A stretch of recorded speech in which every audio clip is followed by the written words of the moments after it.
you know, I lost my sight. When I was a kid, I went to school, like I went to normal, you know, whatever, elementary school, middle school, high school, all that time I could see. And I went to college, and I graduated from college, and I got a job, and that's when I lost my sight. So I do kind of know what colors are, and I can, if you compare something to something, well, you guys saw it in the video, the tree. When I use a tree as an example, someone who was born blind I don't know that they could ever understand what a tree is. I mean, they might hold a little model of a tree in their hand, but to understand, or especially if some of you have been lucky enough to go out to California and see the huge, the redwoods. Yeah, I never saw those. I can kind of picture them in my head, but I've never, they must be amazing, you know.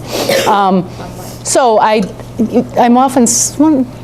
am sometimes asked whether I would rather be born blind or lose my sight like I did. And it's a decent question, because some people might think, well, if you're born blind, you don't know what you're missing. You never saw, so you don't have to be sad that you lost your sight. But I don't feel fortunate that I lost my sight, but I'm glad that I was able to see half my life. I almost feel like I lived two different lives, because I lived half my life being able to see, and then half my life as someone with a disability. And although it's challenging, it really helped me be more empathetic to people who have disabilities or have challenges in their life, because I had to go through it myself. So I hope, I'm not sure, I think I'm the same person I was when I could see, but I hope I'm a little bit kinder. And I do know, it's something else I said in the video, that one huge advantage is I can't see what people look like anymore. So I don't judge people by what they look like. Yeah. Did you always want to be a writer, or did blindness inspire you to write? I liked writing when I was a little girl. I submitted a poem to Jack and Jill magazine, and I got published when I was 7. Would you like to hear the poem? Yeah. Yes. I'm glad you said yes. That was Jack, be nimble, Jack, be quick, Jack, jump over the candlestick. You better be quick or you'll get burned. I tried it once, that's how I learned. So that was my poem. And then when I was in, I don't know how old I was, probably younger than you guys, 8 or 9, I think, I started in a newspaper in my neighborhood. And I went around, and at first I wrote all the stories myself, but then I never paid them. I had friends in the neighborhood write stories too, and so we just went around the neighborhood and found out what was going on with everybody. And then I wrote it all out in a paper. My mom brought it to work, and she copied them off, and I sold them for 5 cents. I went door to door and sold them, and everybody bought them because everybody wanted to know the gossip of the neighborhood. So that, and then in high school I was on my yearbooks. On the newspaper staff. I went to college and I studied journalism, that's writing, because I thought I wanted to be an investigative reporter like Woodward and Bernstein, the Watergate people. But just before I finished college, my last year, I thought, I don't want to have to pester people. I don't want to have to bug people, so I decided I wasn't going to be a writer. So that's interesting. So I studied all that writing, and I had a job helping college students who wanted to study overseas. I helped them find a program and stuff, and I love that. I love to travel. And then I lost my sight. So I lost my sight, and I had to figure out, it was before this law called the Americans with Disabilities Act was passed. Now that law would have protected me, and they would have had to figure out a way to make my job accommodating and that I could work it. And in fact, it was a job that you could do without being able to see, but it wasn't the law back then. So I got fired, and I had to figure out what to do, and that's when I figured out that I could still write. I had to really think, what can someone do who can't see? And thanks to talking computers and things, I could write. So that's what I do now, and I love it. I write, I edit, I teach grandmas and grandpas to write. It's a nice balance. You do a lot of things when you're a writer, because you have to research and stuff. I like it a lot. It's amazing. I'm Jackie. Hi, Jackie. And how did it feel to know that you were blind for the first time? Mm-hmm. So that was Jackie, and wanted to know how did it feel to know that I was blind for the first time. I got to tell you, guys are asking really good Nora Project questions. The way you're asking them, you didn't say, was it scary to be blind for the first time? Because then I said yes. And that would have been the end of the thing. But how did it feel to be blind for the first time? It's interesting. I find it interesting. When I knew I was blind for the first time, I'd been in the hospital Well, I started seeing spots, and then a year later I was blind. But I spent 4 months of that year in the hospital having surgeries. And then after, I'd have an eye surgery, and for a month after I had the eye surgery, I had to stay in the hospital, and I always had to have my head down. So even when I was laying down, they gave me a pillow like a donut, and I would put my head in the middle of the pillow. It had to do with gravity.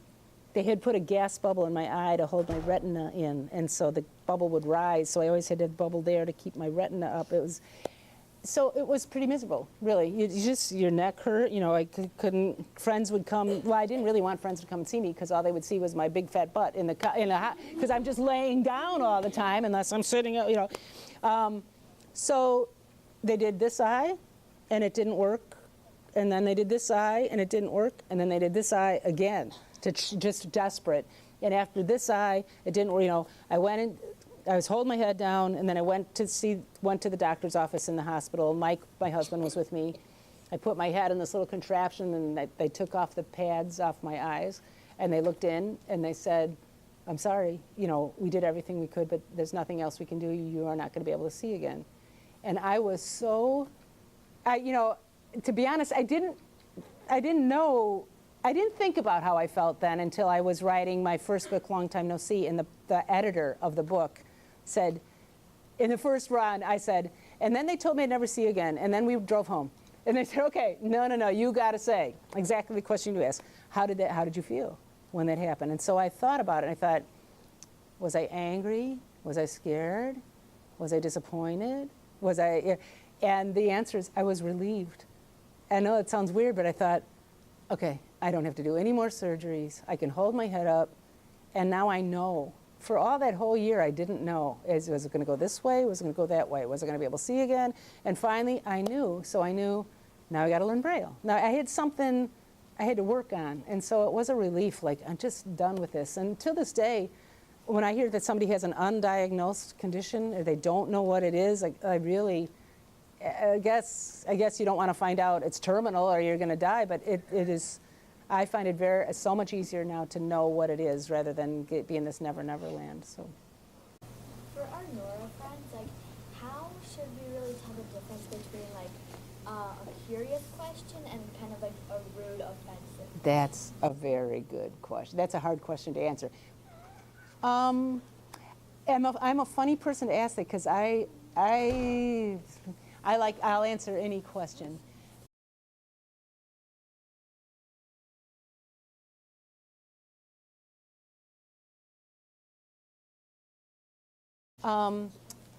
Hi, I'm really new at interviewing, and I really don't want to be rude, so will you please let me know if I'm asking you something that you find rude. You don't have to answer all the questions. But, I think if you express to someone that these are sincere questions, I'm very curious, please let me know if you'd rather not answer it, just let me know.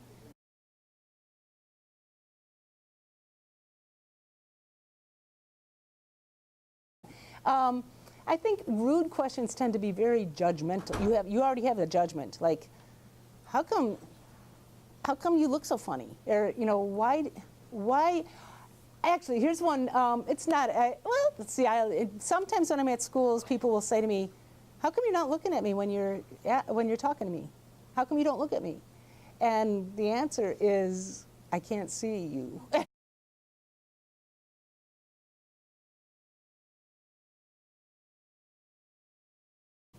When I talk to kids, and actually this was a 5th grader, it was a long time ago. When I talk to kids, I say, you can ask me anything, and it's true, and I'll answer it. But the most difficult question, and it was not a rude question, so this is a good example, but the most difficult question I ever had to ask was from a 5th grader who asked me, if you could see for one day, and at the end of the day you couldn't see anymore, what would you do that day? That is curious. That's a really good question, but I got to say back, I said, well, you know, one thing that helps me get along without being able to see is to not think about what I can't do. And if all day if I have to narrow down to the 3 things I would do, then I'm thinking about the things I really miss the most. And that's really hard for me to do. I don't like to think about the things I miss because that would make me sad. And so I just think about the things I can do. But you asked, and so I answered the question. One was I would go to, this was back before there were computers. I would go to a coffee shop and read a newspaper because I missed reading print, and people, and watch the people at the coffee shop and think of stories about them, like, are they a boyfriend and girlfriend, or are they brother and sister? Are they, you know, like you look around and what are they doing? And I can't people watch. So those are two things, right? My very first one was, I'm thinking, oh, I really miss reading and I really miss people watching. So I would do that.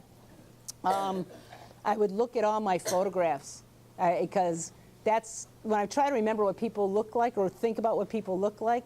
I'll always remember the last photographs I saw of them 25 years ago. So they've changed since then. So I'd look at photographs of people now because I can't visit you all, but I could see a picture of you real quick so I could memorize what everybody looked like. And the third was I'd go and drive. My mother was older and needed help with stuff, and my brothers and sisters all helped, but I couldn't. So I'd drive and see her and help her with something. So those are three things I missed doing. So it was a really good question, and I talk about it all the time. So I like the curiosity of it, but it was a hard question to answer. But I answered. I think a lot of these people are going to be so tickled that you are interviewing them.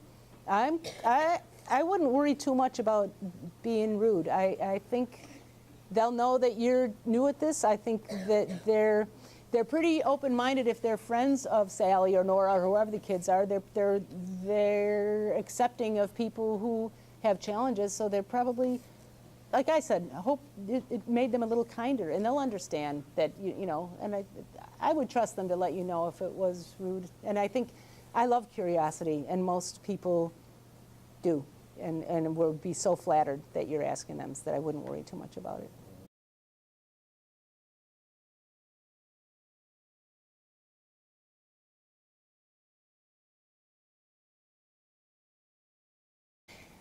I interview people sometimes, and it's best if you don't answer a question where they can say yes or no. So, do you like to type? Yes, no. Or you could ask, how are you able to type? And if you ask how you're able to type, then say, well, my typewriter talks, blah, blah, blah, you know what I mean? You just, so I try not to ask questions that can be answered yes or no, and those are questions that usually are, can you play baseball? No. How, you know, the words the questions that start with can usually have the words that do.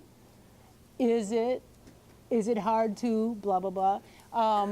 So I try to avoid those questions. And what was how did it feel when you found out you lost a sight? It was a really good one. How does it feel? And if you ask, how do you feel?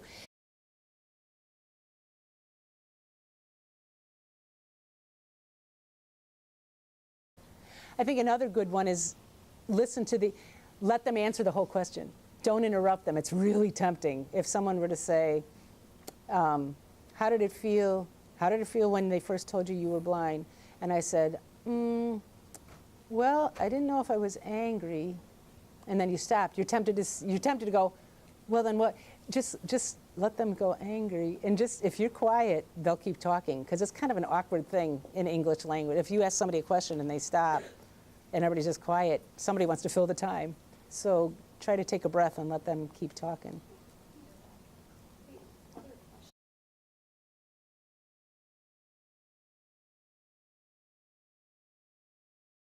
You know, now that I'm saying it loud, what you would ask anybody's parent, I guess. I mean, just start that way and let it evolve into how maybe their lives are different because of Nora, and what are some of the challenges of having a daughter like Nora, and what are some of the joys, and how is your life different in ways you like, and how is your life different in ways that are challenging. I like that word challenging. I just was kind of learning it lately instead of, what is it, like, there's something that a lot of people say, did you overcome your blindness? That's kind of a pet peeve with me. I can't overcome my blindness unless I can see again, you know, so, but have you overcome some of the challenges that come with your blindness? Yes, you know, I've overcome those, not all of them, but some of them. What's it like? What's your day-to-day life like now? How is it different than other parents you know? I don't know. I guess I could go on for 40 minutes. Mm-hmm. Other questions?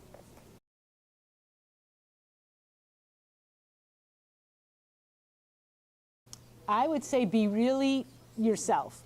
when you come into the room and be really honest and say, hi, my name is Serena, I'm working on the Nora project, and I am really, really nervous about asking you these questions because I've never done something like this before. But I'm really curious to learn more about Nora and learn more about you. So would it be all right if I just sit with you for a while and just ask you questions and say maybe, I don't know your personality, but I'd say something like, some of them might be kind of crazy, and promise me you'll just tell me if it's a crazy question, because I don't want to make you feel bad, but I just am really curious to know more about Nora's life and your life together, and how that goes. And I'd say as sincere as you can be. It's work for me, but thankfully I just was born not shy, and it can be hard if you're shy, but I have found if you're sincere, you respect people, you're kind to them, usually you get the same back. If you be sincere, they'll be sincere to you, they'll be kind to you, they'll respect you. And hopefully, I have for one, remember that it's very flattering to these people that you're asking them these questions. A lot of adults are afraid to ask questions of them. Sometimes their children don't look like other children and they look different, and so people are afraid of either the child or they're afraid to hurt their feelings or something, so they don't ask. And parents like to talk about their children, and I think they'll be so flattered. And as the doctors, the nurses, the brothers and sisters, I think that remember that you're really showing love and interest in them, and that's important.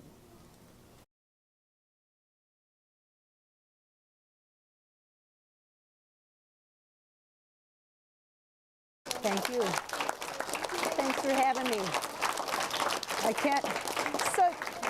Will you guys be doing documentaries then? Yeah. I can't wait and they're online, right? Yeah, eventually? Yes. Yes. It's just such a cool project. You're so lucky, and the families are so lucky. So I'll be looking for your listening. Make sure they sound good. I'll be listening for your documentaries online.